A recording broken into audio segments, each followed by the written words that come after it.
नमस्कार, आप देख रहे हैं आप दी टुडे और मैं हूं आपके साथ वैशाली। आइए रुक करते हैं आज की खास खबर पर।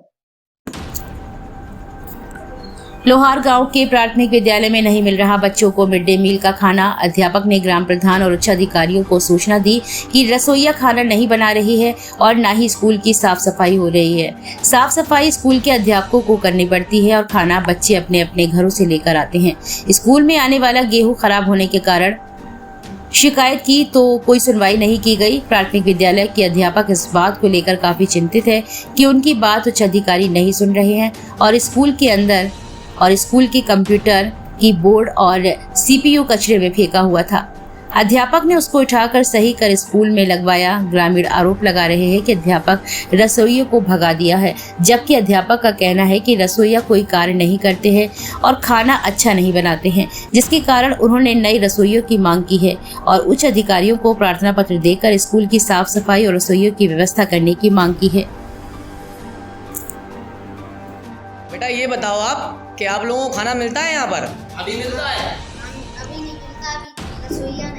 रसोइया नहीं है। खाना कैसा मिलता है आपको? अच्छा मिलता है? आज को आज नहीं।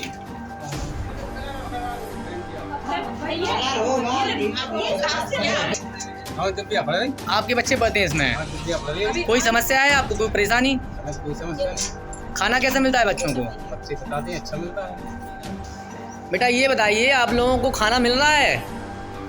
अभी नहीं मिल रहा। कब से नहीं मिल रहा है? 1 मई से खाना नहीं मिल रहा है आपको।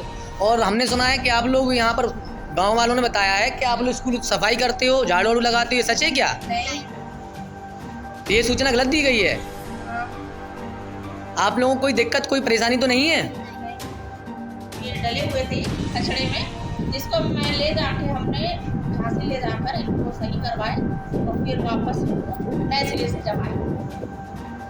तीनों वर्किंग में हैं। रिजेक्टेड थे, ये सारे रिजेक्टेड थे। इसके पहले कहा जाता था कि ये डले हुए हैं। जब उनको ढूंढा गया, देखा कि वो कैसे हैं, तो उनको यथास्थिति में फिर लाया गया। सभी अच्छे हैं, देखिए अभी अच्छे इनके कीबोर्ड माउस वगैरह नया मैंने खरीद के लगाए।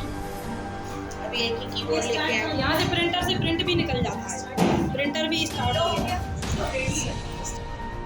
पूरा नाम बताएं और मामला क्या है ये बताएं। मैं रंजना वर्मा कंपोजिट विद्यालय लोअर घाट में इंचार्ज प्रधान अध्यापक के पद पर कार्यरत हूँ और मेरे विद्यालय में 22 जनवरी 2025 को मुझे जो है पूर्व प्रधान अध्यापक के द्वारा चार्ज मिला। उसके बाद से 5 फरवरी से जो पूर्व रसोइया लगी थी उन्होंने कार्य करना छोड़ दिया, क्योंकि वो बोली मुझे 2000 में पढ़ना नहीं पड़ा। अब आप बताइए कि 5 साल से ये काम कर रही थी, तब क्या इनको उतने अमाउंट में वे कार्य कर पा रही थी? इसके बाद इन्होंने स्वेच्छा से कार्य छोड़ दिया।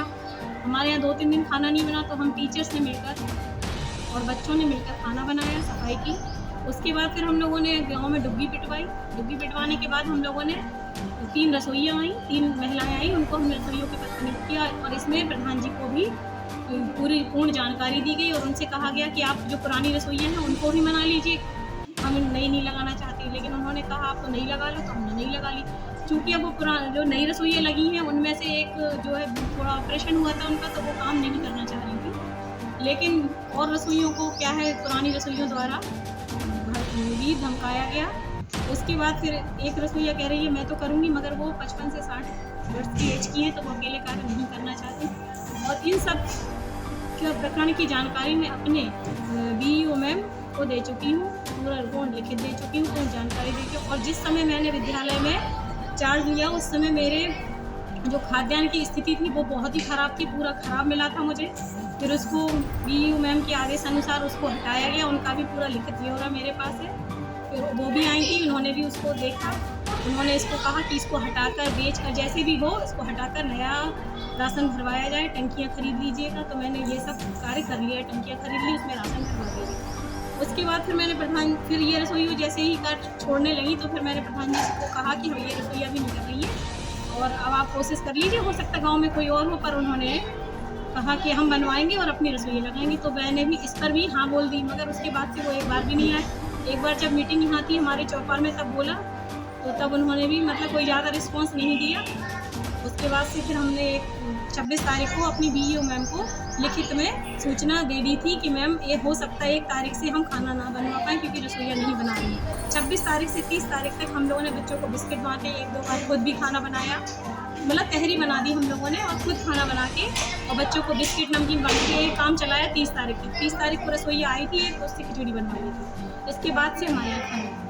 और हाँ, मैं चाहती हूँ कि मेरे इस विद्यालय की इस समस्या का समाधान जल्द से जल्द हो क्योंकि मेरे बच्चे यहाँ पर भूखे रहते हैं। हम टीचर्स को बिल्कुल भी अच्छा नहीं लगता कि हम टीचर्स घर से टिफिन लेके आएँ और खाएँ और हमारे बच्चे भूखे रहें, क्योंकि इस गांव के बच्चों को तो हम उनके घर खाना खाने के लिए भेज देते हैं, मगर जो हमारे 4 गांव के बच्चे आते हैं वो बेचारे बहुत भूखे रहते हैं और उनको हमने टिफिन लाने के लिए